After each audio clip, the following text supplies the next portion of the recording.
Bonjour à tous. Alors merci d'être venus nombreux pour cette table ronde où nous allons parler de l'investissement des collectivités locales et dans cette phase un peu d'entre-deux où l'on prépare l'avenir. Trois personnes à cette table pour en débattre. D'abord Sébastien Miossec, vous êtes président délégué d'Intercommunalité de France. Vous êtes aussi maire de Riec et président de Quimperlé Communauté. Pascal Tébibel, vice-président d'Orléans Métropole, en charge de l'attractivité économique, de l'économie numérique et des grands projets numériques Hopla Guys. Et Olivier Saleron, président de la FFB. Pour commencer cette table ronde, justement, Olivier Saleron, est-ce que vous pouvez nous dire, poser le débat en quelque sorte, qu'est-ce que c'est que la commande publique dans l'activité BTP et puis quelle est la situation aujourd'hui? Bonjour à toutes et à tous. Merci de votre mobilisation et pour ces échanges. Alors l'activité, je parlais pur bâtiment puisque je suis président de la Fédération française du bâtiment, au niveau des collectivités publiques, représente quasiment 20% de notre activité, voilà, qui compte évidemment l'aménagement du territoire, tout type de logement, tout type d'aménagement, bâtiment pur, comptant les HLM et donc les résidences à loyer modéré. C'est à peu près 20% de notre activité, dont nous, notre présence ici, au stand FFB que l'on voit pour la deuxième année seulement consécutive. Mais voilà, l'importance de côtoyer à la fois les collectivités publiques de toute taille, et c'est ce que nous avons fait depuis quelques jours. Et alors sur la situation immédiate, sur ce cycle électoral, que peut-on dire de ce que fut cette commande ? Alors malheureusement, eh bien, je ne peux que valider ce que l'on entend un petit peu partout au niveau des analystes et puis au niveau des médias. C'est-à-dire qu'on n'a pas eu ce cycle électoral cette année, en 2026, qui arrive en 2026, qui aurait pu générer un peu plus de travaux, un peu plus de chiffre d'affaires. C'est vrai aussi, malheureusement, dans le bâtiment. On le voit sur les courbes, eh bien, on a moins bénéficié de cet investissement local pour ces années précédant une élection municipale telle que nous allons la connaître demain. Donc oui, l'activité sur ce créneau-là reste atone, en tout cas, pour ces 2-3 dernières années. Alors partons de ce constat, monsieur Miossec. Alors que les débats sur la loi de finances font rage en ce moment, pour vous, quels sont vos espoirs pour l'avenir? Que pense l'Intercommunalité de France de ce qui est actuellement en cours de débat? Finalement, comment lisez-vous la capacité des municipalités, des intercommunalités à engager ces investissements pour l'avenir? Merci d'abord de l'invitation de la FFV à participer à cet échange. Merci de faire intervenir un échelon à deux voix d'ailleurs de l'intercommunalité, même si l'intercommunalité c'est aussi le prolongement de nos communes. Et sur beaucoup de politiques publiques, notamment celles qui permettent de faire travailler les acteurs du bâtiment, on est évidemment souvent conjointement acteurs, commune avec l'interco ou interco avec la commune. Vous m'invitez à parler de la loi de finances et de mes espoirs. Je vais d'abord vous dire mes craintes, puisque crainte d'abord parce qu'on n'y voit rien. Le contexte politique et les rapports de force à l'Assemblée et au Sénat, et surtout à l'Assemblée, ne nous permettent pas de savoir comment on va atterrir sur la loi de finances qui est actuellement en débat. C'est vrai pour les acteurs publics, c'est vrai je pense aussi pour un bon nombre d'acteurs privés qui ne savent pas vraiment comment tout ça va atterrir. Au nom d'Intercommunalité de France, j'ai rencontré beaucoup de parlementaires ces dernières semaines et malheureusement, eux aussi ne sont pas capables de savoir où on va atterrir. Et concrètement, pour ce qui concerne les communes et intercommunalités, notamment les intercommunalités, ce qui a été posé sur la table par le gouvernement est extrêmement inquiétant. Tel que le projet de loi de finances a été imaginé au départ, il est modifié de façon assez inattendue. On ne sait pas vraiment comment tout peut atterrir, mais la base de départ, c'est les intercommunalités sont appelées à être ponctionnées par les différentes mesures qui sont mises sur la table 2 fois plus que les autres niveaux de collectivité. Et en moyenne, on part de 5% de nos recettes réelles de fonctionnement en un an, ce qui s'ajoute au prélèvement des années précédentes. Et en plus, dans les mesures qui sont actuellement dans la loi de finances, je ne rentre pas dans le détail, sauf si il y a des questions, mais ça vient très significativement impacter les territoires industriels, avec du tissu économique industriel. Et dans ces territoires, alors pour certains, des territoires qui peuvent être en déprise, dans d'autres en très grande dynamique, ça va les priver de moyens extrêmement significatifs. On estime que sur le quart des intercommunalités les plus industrielles de France, c'est entre 8 et 10% de leurs moyens, en un an, qui pourraient être prélevés sur les budgets des intercommunalités. Et ça s'additionne, c'est le même effet pour les villes industrielles. Donc c'est extrêmement inquiétant. Et ça s'ajoute à d'autres mesures dont je ne vais pas rentrer en détail parce que je crois que le temps est compté. Alors pour autant, au-delà de cette question purement budgétaire, il y a des projets dans les cartons. Aujourd'hui, est-ce qu'on sent que les gens qui vont partir pour ce combat des municipales portent des projets et alors, deuxième question dans le même temps, à ce titre-là, on a vu que Intercommunalité de France s'était battue et a défendu un projet sur la décentralisation, notamment du système d'accompagnement des aides à la rénovation énergétique. Est-ce que vous pouvez nous en dire un mot et qu'est-ce que vous en attendez ? Alors je vous ai dit mes craintes, mais il y a des espoirs aussi. Je reste un homme optimiste, passionné par le développement local et évidemment avec mes collègues élus, on parle d'abord de ce qu'on a envie de faire aussi, même si pour faire, il faut avoir les moyens de faire. Donc les questions des moyens est forte.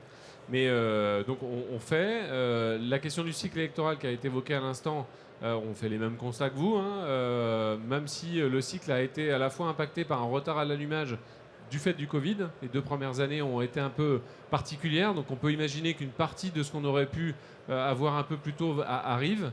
Il y a toujours aussi un effet de latence, on va dire, c'est-à-dire les projets, typiquement mon intercommunalité, on a un cycle d'investissement moyen historique autour de 5 millions d'euros par an, c'était plutôt ça les 10 dernières années. On a un cycle sur 25, 26, 27 autour de 12 millions d'euros par an. Parce qu'on a un certain nombre de projets qui étaient prévus pour certains plus tôt, qui ont été retardés par la Covid ou par d'autres contraintes. Et donc on a à un moment un pic d'investissement qui s'est un peu retardé. Donc ça peut-être combler une partie du creux qu'on a généralement au début de mandat. On peut le souhaiter. Sur la question du bâtiment, on a aussi la question de tout ce qui est lié au logement. Et ça fait lien avec votre question sur la décentralisation du logement. On a beaucoup de bailleurs. Je ne sais pas si vous les intégriez dans les 20% que vous évoquiez, les bailleurs publics. Mais les bailleurs sociaux, je suis aussi administrateur d'un office HLM, ont subi aussi beaucoup de mesures budgétaires qui ont vraiment pesé sur leurs finances. La hausse du taux du livret A a aussi beaucoup pesé sur les bailleurs sociaux. Et donc leurs moyens à investir ont été extrêmement contraints. Et on peut espérer là aussi qu'un certain nombre de mesures leur permettent de repartir. Et la décentralisation du logement, pour nous, est une partie de la réponse. Réponse à la relance du marché du logement, mais aussi la réponse à la crise budgétaire que vit notre pays, pour pouvoir retrouver des marges sur les finances publiques de la nation. On est persuadé que l'action publique locale est la réponse, parce que quand on nous confie des missions, quand on nous confie le soin de mettre en œuvre des politiques publiques, l'histoire a démontré qu'on le fait globalement à coût moindre. Je cite juste un chiffre simple. Depuis 2007, l'ensemble des collectivités publiques de toute la France, de la commune à la région en passant par toutes nos structures, dépensent toujours entre 11,5 et 12% du PIB. C'est-à-dire qu'en près de 20 ans, alors que les collectivités, chacun l'a vu dans nos territoires, font plus d'actions publiques, on fait plus de projets, on fait plus de services publics, on le fait avec exactement la même part de PIB depuis près de 20 ans.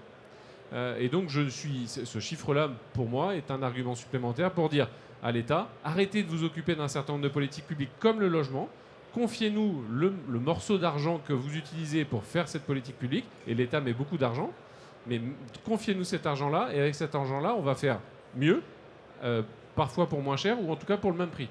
Donc sur le logement, pour relancer le logement et toute l'activité économique qui va avec, on plaide en effet pour cette décentralisation de logement. Président Saleron, c'est un propos qui est rassurant pour l'avenir pour le bâtiment. Oui, bien sûr, c'est surtout le mot optimisme et puis aussi l'aménagement du territoire, mais surtout aussi le logement qui pour nous est très important. Le logement dans le bâtiment, c'est 60% de notre activité répartie moitié-moitié entre le neuf et la rénovation énergétique. Donc on le voit en pleine crise du logement.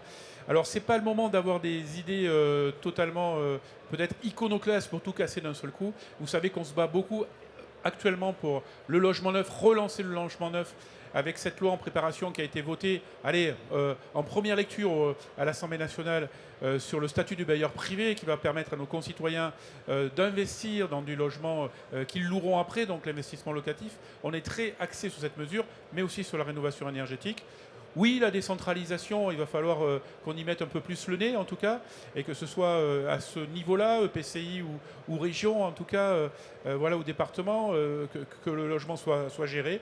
Toujours quand même avoir de toute manière des chiffres au national pour pas que les départements ou les territoires soient plus développés les uns que les autres, ce qui pourrait aussi peut-être se produire dans des provinces, dans des régions beaucoup plus rurales avec beaucoup moins de moyens. Il va falloir aussi voir aussi ça d'un œil au niveau national. Mais les moyens, oui, à gérer au niveau local, c'est ce qu'il faudra.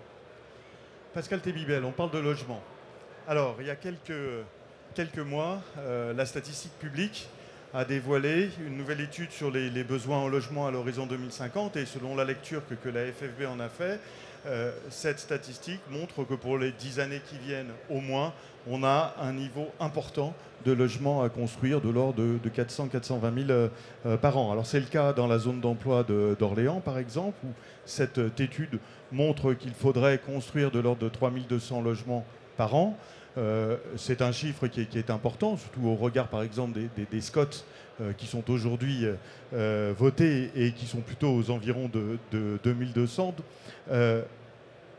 En plus, pour finir, vous êtes territoire d'industrie, ce qui doit amener une certaine dynamique. Comment vous lisez cette analyse des besoins en logement? Est-ce que ça vous étonne? Est-ce que pour vous, ça signifie qu'il va falloir modifier les documents d'urbanisme parce que c'est une réalité à laquelle il va falloir s'adapter? Et dans ce cas-là, comment? Oui, bonjour à tous. Encore une fois, merci pour cette invitation. Bien sûr, ces chiffres ne me surprennent pas puisque Orléans Métropole, je rappelle, c'est une métropole à 1 heure au sud de Paris, qui est un territoire relativement dynamique sur le plan économique, puisque nous avons la chance d'avoir un tissu composé de très grands groupes, de groupes familiaux et un tissu très fin de TPE, PME, avec des savoir-faire extrêmement diversifiés. Donc, pour répondre à la demande effectivement du tissu économique, ça ne m'étonne pas qu'on ait effectivement le besoin de logement. De plus, nous sommes territoire d'industrie labellisé entre 2024 et 2027, donc destiné à accueillir, déjà à maintenir le tissu industriel et à accueillir de nouvelles industries. Et c'est la raison pour laquelle nous avons effectivement un besoin de logement supplémentaire pour accompagner, on va dire, une croissance naturelle, démographique, légère de 0,5%. Aussi du changement de nature de logement. Il y a besoin de plus de logements parce qu'il y a aussi l'explosion de la cellule familiale. Enfin, il y a quand même des tendances de fond avec beaucoup plus de logements pour les personnes seules, des jeunes professionnels, des familles monoparentales. Tout ça, ça explique aussi le nombre. Ça rajoute encore dans le besoin supplémentaire de logement. Et encore une fois, le logement et la mobilité, souvent, ne doivent pas être des freins à l'employabilité d'un collaborateur. Donc, c'est extrêmement important. Donc, nous y accordons beaucoup d'importance parce que même si le nombre de permis de construire reste à un rythme raisonnable, c'est la mise en chantier en fait qui en est retrait. Et donc, le fait d'avoir un rythme de sortie d'opérations immobilières en retrait a un impact aussi sur nos opérations de transformation urbaine. Qui ne sont pas à négliger également. Et également, ça peut aussi avoir un impact financier sur le bilan justement financier des ZAC, où nous devons régulièrement voter des subventions d'équilibre, justement pour pallier effectivement ces retards pour différentes raisons de mise en chantier. Alors après, vous me parlez des documents d'urbanisme. C'est pas ça la solution, c'est pas les PLU, PLH. Vous savez, comment dire, on répond rarement à la question de nos concitoyens, où et comment vous voulez vivre? Habiter. Et habiter, c'est pas loger. C'est une vision beaucoup plus globale de la chose. Et donc, c'est une vision beaucoup plus globale du logement. C'est une vraie volonté politique. Ce ne sont pas des documents, encore une fois, technocratiques qui vont résoudre le problème. C'est une vraie volonté politique. Alors, est-ce que le logement doit être logé aussi, peut-être ministériellement parlant, différemment, hein, peut-être qu'il doit être logé à Bercy, j'en sais rien. Enfin bon, il faut une réelle volonté politique à une vision globale avec les services économiques associés, les services publics, la culture, etc. Donc c'est vraiment une volonté politique derrière. C'est pas uniquement des documents d'urbanisme qui vont, et c'est important, mais c'est pas ça qui va résoudre le sujet. Et je rejoins bien évidemment ce que m'a dit mon collègue. Aujourd'hui, on observe une reconcentration à la fois financière et normative dans ce pays. Il faut nous laisser faire.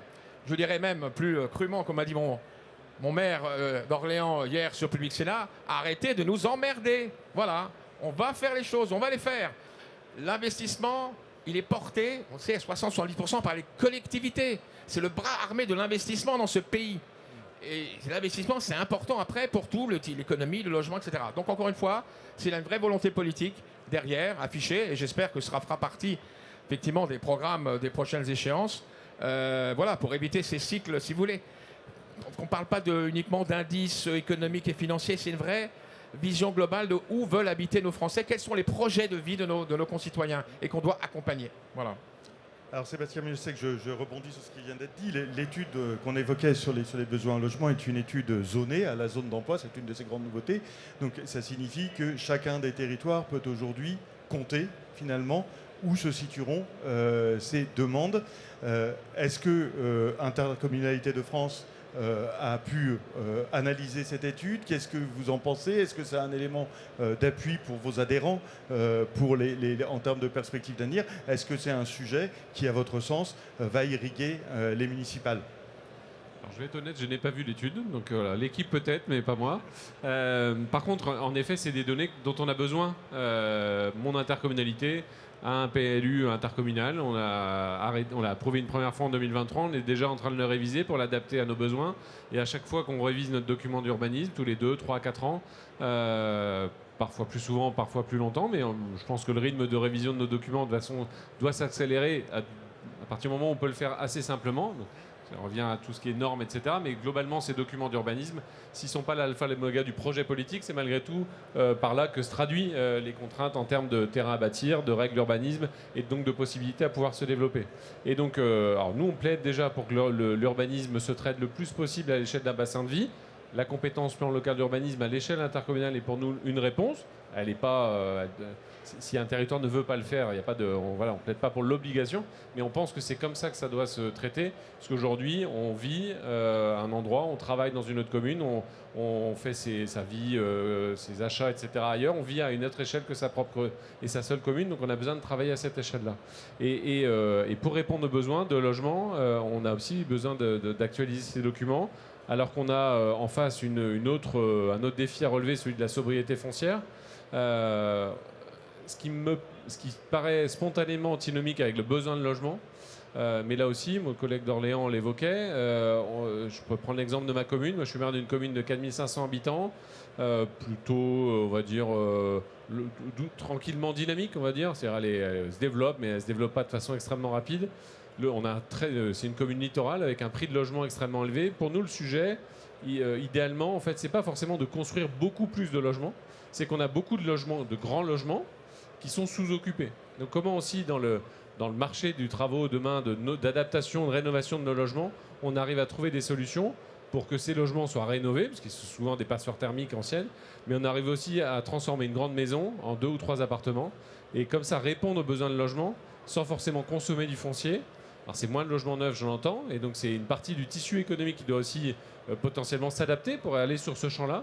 Et face aux enjeux de sobriété foncière, je pense aux envies malgré tout de moins s'étaler, parce que le coût de la mobilité, le coût social et le coût environnemental de la mobilité est aussi en face de ça. Donc le PLUI, et pour reboucler la boucle avec la question, est quand même l'endroit où on a aussi parfois des règles d'urbanisme. Si on tape parfois sur l'État pour dire qu'il est compliqué, nous aussi dans nos propres documents d'urbanisme, parfois on sait faire un peu compliqué. Donc soyons aussi attentifs à ça, à ce que nos documents d'urbanisme, on puisse intégrer ça. Et de le faire à l'échelle intercommunale, ça nous permet aussi d'avoir de l'ingénierie à l'échelle intercommunale, justement pour intégrer ces nouveaux défis. Merci. Olivier Saleron. Sur cette multiplicité d'objectifs, à la fois besoin en logement, besoin en construction. On a bien compris aussi. Alors effectivement, laissez-nous nous débrouiller. Je vais rester dans des termes classiques. Vous avez raison, mais en tout cas, le bâtiment en lui-même et l'investissement donc pour les collectivités est tellement lié à la politique, et vous l'avez dit aussi, que, évidemment, quand on a 8 ministres du logement en moins de 6 ans, c'est très compliqué.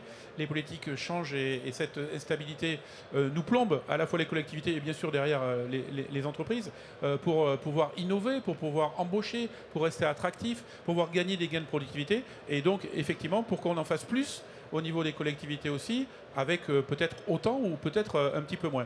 Ensuite, cette simplification, comme vous avez dit, vous avez fait votre mea culpa. Tout le monde fait son mea culpa, à la fois au niveau de l'État, à la fois au niveau des collectivités et aussi des entreprises, bien sûr. Chercher toujours pareil la simplification. On a vu que c'était possible sur des projets d'envergure nationale tels que les Jeux Olympiques telle que Notre-Dame dernièrement, écoutez, il y a une telle crise du logement, en tout cas il y a une telle crise aussi de l'investissement dans le bâtiment aujourd'hui, qu'il va peut-être falloir... alors il y a un choc de la simplification qui nous est proposé par ce tout nouveau ministre de Logement qui vient juste d'arriver. Bon, le seul problème, c'est qu'on n'a pas clôturé la réforme de la simplification de Bruno Le Maire il y a moins de 2 ans. Donc voilà, la simplification, c'est aussi la simplification, hein. C'est-à-dire quoi? On commence par quoi? Vous l'avez dit, il y a des mesures à prendre immédiates pour déjà aménager le territoire au niveau des collectivités, loger les Français dans ces territoires et maintenir aussi une activité, je dis, de main-d'œuvre dans ces territoires-là pour une réindustrialisation aussi éventuelle que vous essayez tous de faire sur les territoires, que ce soit du nord au sud. Alors on parle de territoire et d'appui sur les territoires. La FFB porte depuis des années une demande forte en matière d'instruction des permis de construire, à savoir une dématérialisation non seulement du dépôt mais de la préinstruction. Alors Pascal Tébibel, je crois que du côté d'Orléans, vous venez de lancer une expérience qui est assez intéressante et qui répond finalement à cette demande. Est-ce que vous pouvez nous en dire un mot? Oui, effectivement, je suis très heureux qu'on ait pu voter le début d'une expérimentation au niveau de l'urbanisme, du service d'urbanisme de la métropole d'Orléans, qui est d'utiliser l'IA pour accélérer l'instruction des dossiers de permis de construire. Alors comment ça a démarré? Ça a démarré, en fait, c'était un billard à 3 bandes. J'ai utilisé notre axe de coopération décentralisée avec le Québec, parce que je crois beaucoup à la diplomatie des villes, aux échanges de bonnes pratiques au-delà des frontières. D'ailleurs, ça a été le sujet des assises de la coopération décentralisée hier au ministère des Affaires étrangères. Il faut, voilà, on est devant des défis monstrueux. Il faut pour ça trouver des solutions. Elles ne sont pas forcément ici, elles sont ailleurs. Et je crois beaucoup aux échanges. Donc nous avons un échange, nous avons bénéficié d'un fonds de coopération décentralisée France-Québec sur l'efficacité énergétique. Alors vous me direz, qu'est-ce que va faire l'efficacité énergétique? En fait, pour cette démonstration, nous allons utiliser une entreprise IA qui fait de l'IA frugale. Donc c'est de l'IA qui économise de l'énergie dans ses algorithmes. Donc voilà, donc nous allons faire un démonstrateur sur 18 mois sur la ville d'Orléans. L'important pour l'IA, ce sont les données. Alors pourquoi on a choisi l'urbanisme? Parce que les données urbanistiques sont des données robustes et massives. C'est ça qui est important comme cas d'usage pour valider l'utilisation de l'IA dans cette politique publique. Parce que je crois beaucoup, comme j'ai le numérique dans ma délégation, je crois beaucoup que le numérique peut aider à améliorer et à optimiser et à rendre plus efficaces nos politiques publiques si elles sont effectivement utilisées de manière raisonnée. Donc là, ça va être un cas d'usage sur 18 mois. Et si ça marche effectivement au bout de ces 18 mois sur la ville d'Orléans, nous la déploierons sur la métropole et éventuellement nous la déploierons là où ce sera nécessaire. On nous annonce des gains de 80% en temps justement d'instruction sur ces dossiers. Donc voilà, nous allons suivre cela attentivement. Ça a juste démarré. Et ce qui démontre que voilà, il faut innover, hein, donc il faut faire confiance à l'innovation et ça peut aussi se trouver dans le domaine administratif des dossiers des permis de construire. Voilà, je crois, un exemple concret pour essayer de faire avancer notre affaire. Olivier Saleron, une réaction, est-ce que ça répond potentiellement à vos Déjà, demandes? moi, je vais répondre sur l'IA. Alors, c'est une très grande fierté. Il y a à peine un mois, la Fédération française du bâtiment, par sa commission intelligence artificielle, a été déclarée acteur d'État majeur hein, du ministère de la Transition numérique. Donc, c'est aussi une fierté. C'est un travail de plusieurs années. Et vous l'avez dit, pour arriver à quoi? Des choses très pratiques, très pragmatiques sur l'intelligence artificielle, gagner du temps, traiter des choses tout en contrôle bien évidemment. C'est ce que nous faisons aussi avec des startups, en soutenant aussi évidemment des choses sur l'ensemble de nos entreprises. Et puis cette ouverture sur l'international à la FFB, on a reçu dernièrement avec l'Interpro évidemment des agents de la ville de Genève qui ont mis en place une dématérialisation justement des permis de construire avec l'intelligence artificielle, avec l'utilisation du BIM systématique lorsqu'on veut poser un permis de construire en ligne, ce qui est quand même une nouveauté, une avancée. Évidemment, ça va faire gagner peut-être 2, 3, 4 mois, 6 mois sur des projets. Je suis tout à fait content que la ville d'Orléans se soit lancée là-dessus, mais pas que. Je sais que j'ai rencontré aussi des personnes d'Angers qui étaient à fond là-dessus. Voilà, ça se développe. En tout cas, la fédération, elle est très pratique aussi, toujours pour proposer des solutions. Nous avons un petit peu aussi interrogé les fédérations internationales. Nous rentrons du Japon, nous sommes allés aux États-Unis, au Maroc, etc. Il faut s'ouvrir à l'esprit pour voir ce qui se fait. Et puis finalement, quand on revient, on se dit, finalement, l'ingénierie française, c'est quand même pas mal. Hein, voilà. Voilà, Sébastien Messiac, vous avez compris, vous avez un appel du pied d'Olivier Saleron. On est prêt à discuter avec Intercommunalité de France, je pense, sur ces sujets d'innovation pour le bâtiment. C'est évident qu'on doit mieux faire. Je disais, parfois on critique l'État et nous-mêmes, on doit aussi adapter nos process pour pouvoir répondre aux enjeux de développement de notre territoire. On plaide pour la décentralisation du logement. Sur l'urbanisme, le PLUI est un bout de décentralisation, même si de fait, quand on fait un PLU ou un PLUI, l'État est quand même beaucoup à nous tenir la manche et à contraindre l'écriture de nos documents d'urbanisme. Mais quand on écrit un document d'urbanisme et quand on instruit les permis de construire, on doit aussi nous-mêmes montrer l'exemple, et l'expérience d'Orléans sera sûrement porteuse de plein d'enseignements qu'on pourra aussi diffuser dans nos réseaux à Intercommunalité de France. Merci. Sébastien Messiac, Pascal Tébibel, vous avez Olivier Saleron devant vous. Pour la séquence qui s'ouvre avec les municipales, qu'est-ce que vous attendez des entreprises de bâtiments? Qu'est-ce que vous pouvez imaginer comme accompagnement de leur part pour les prochains mandats? Quels sont vos principaux sujets en lien avec ces entreprises? Mon cher Loïc, je crois que la question est inversée. C'est la FFB qui a beaucoup de choses à dire à la fois aux communes et aux intercommunalités. Mais vous pouvez y aller, évidemment. Nous, on veut savoir des projets. Pourquoi? Vous l'avez dit tout à l'heure, la planification pour les entreprises du bâtiment, du BTP en général, est hyper importante. Cette coordination commune, intercommunalité, département, région, pour planifier tous les projets dans les territoires, et dans les territoires, j'allais dire, hexagonaux, mais aussi, et on reçoit beaucoup d'outre-mer aujourd'hui sur le stand, est tellement importante pour qu'on puisse prévoir l'avenir, c'est-à-dire cette planification. Et j'ai dit tout à l'heure, pas d'investissement dans nos ateliers, dans l'innovation, dans l'IA, dans le numérique, dans la RSE, dans les futurs talents, si on n'a pas au moins 4-5 ans de vision. Des plans à 5 ans, ça serait parfait. Aujourd'hui, on le voit, ce n'est pas le cas.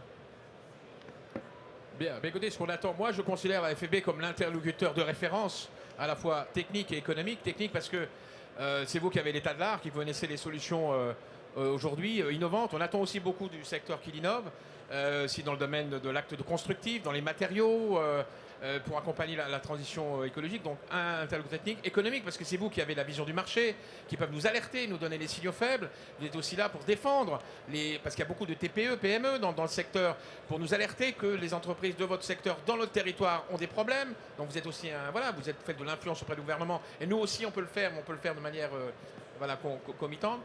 Donc c'est de ça. Après, on vous attend de vous également, comme vous l'avez dit, on doit peut-être encore plus vous solliciter pour co-construire cette planification. Hein. On doit aussi se projeter et de vous solliciter. Je crois que c'est aussi un atout. On le fait avec votre interlocuteur régional, Erwan Croix-Marie, évidemment. Mais je crois qu'on doit probablement le faire davantage. Et aussi un sujet de compétences.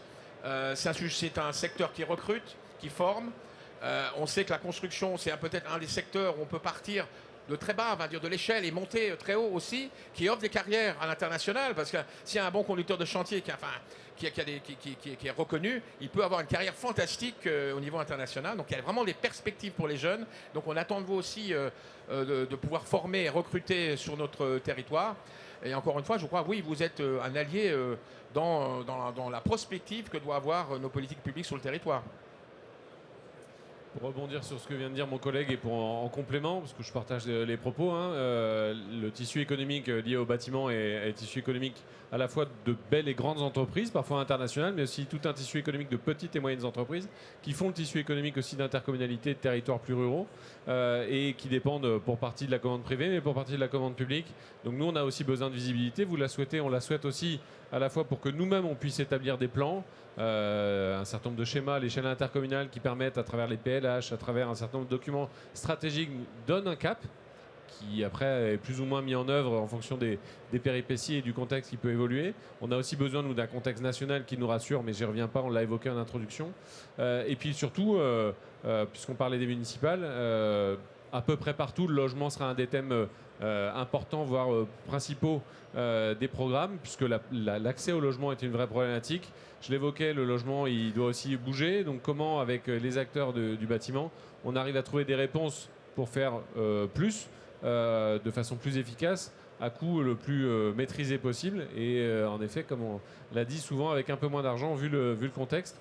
Donc on a besoin aussi d'innovation, et l'innovation, ça passe par l'IA, par des choses peut-être liées au numérique, mais c'est aussi très pratico-pratique sur des règles qu'on peut faire bouger en lien avec les acteurs pour permettre vraiment d'agir très concrètement. Et je redis, de transformer une grande maison en 3 appartements, il n'y a pas forcément besoin de dire, voilà, on a aussi des choses assez pratico-pratiques qu'on doit pouvoir imaginer, mais d'avoir les acteurs pour pouvoir répondre aux attentes très pratiques en termes de travaux sur nos territoires. Merci à tous. Président, pour conclure, il y a donc des raisons d'espérer? Écoutez, je crois que ce qu'on vient d'entendre, c'est un optimiste réaliste. Évidemment, il y a des règles, il y a des lois, il y a aussi des organisations qui sont faites pour travailler ensemble. La Fédération du bâtiment est présente sur 101 départements, compris nos amis l'outre-mer. Donc ça, c'est très important pour travailler toujours, et ce n'est pas un effet de style ou de mots, main dans la main avec les collectivités locales. Vous le savez, toujours à disposition. Nous sommes là partout. Et donc, on est là aussi, évidemment, pour nous accompagner mutuellement. Cette échéance du municipal, pour nous, est très importante.